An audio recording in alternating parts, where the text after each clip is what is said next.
Hi Manish, Hello, hope you are keeping safe and healthy. I am. Thank you. So, amidst this pandemic crisis, Manish, there's been a question that keeps coming to my mind. And with your experience in the technology and your expertise for so many years, I think you're the right person to answer it. So, here it goes. Do you think doctors can be replaced by technologies and machines?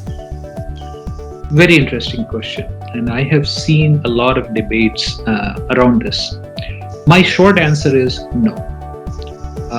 Look at what's going on today, right? I mean, if in the world that we are living today with this pandemic, doctors and healthcare workers are stretching themselves really, really thin.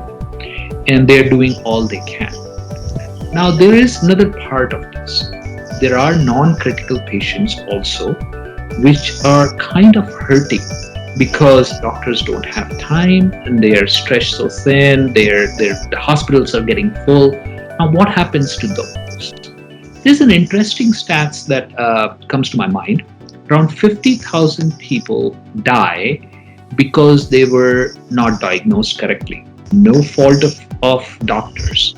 But if you look a little deeper, what is going on? Our medical programs do not train the doctors to make sense of the data. They never get a chance to do health analytics or even have experience in doing that. So how does the diagnosis really happens? It happens through either their own experience or looking at the knowledge that they have gathered in the medical programs. None of the programs really teach them anything about artificial intelligence, data analytics, making sense of data. It's no longer about technology. It is about the mainstream of the business. So here is what I think we can do, right? With artificial intelligence, neural networks, a lot of algorithms are coming about. There's deep learning, neural networks is part of that, where a lot of sense of the data is being made. Now, we have looked at that in different fields like retail, CPG. There is a lot of information that gets stored and made sense of it in manufacturing.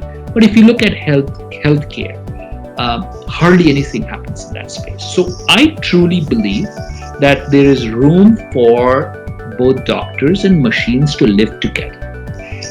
Machines are in a much better position to make sense of data simply because the computing power of machines are much more than human brains. And let me rephrase, normal or regular humans. There are humans that have beaten computers as well, but I'm not going there, right? Those are outliers.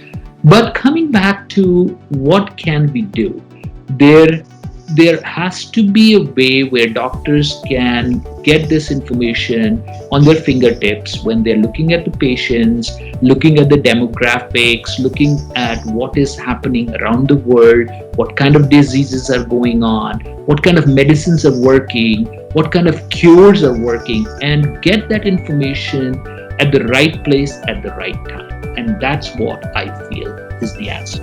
Does that make sense? Yes, Manish. Thank you so much. Thank you.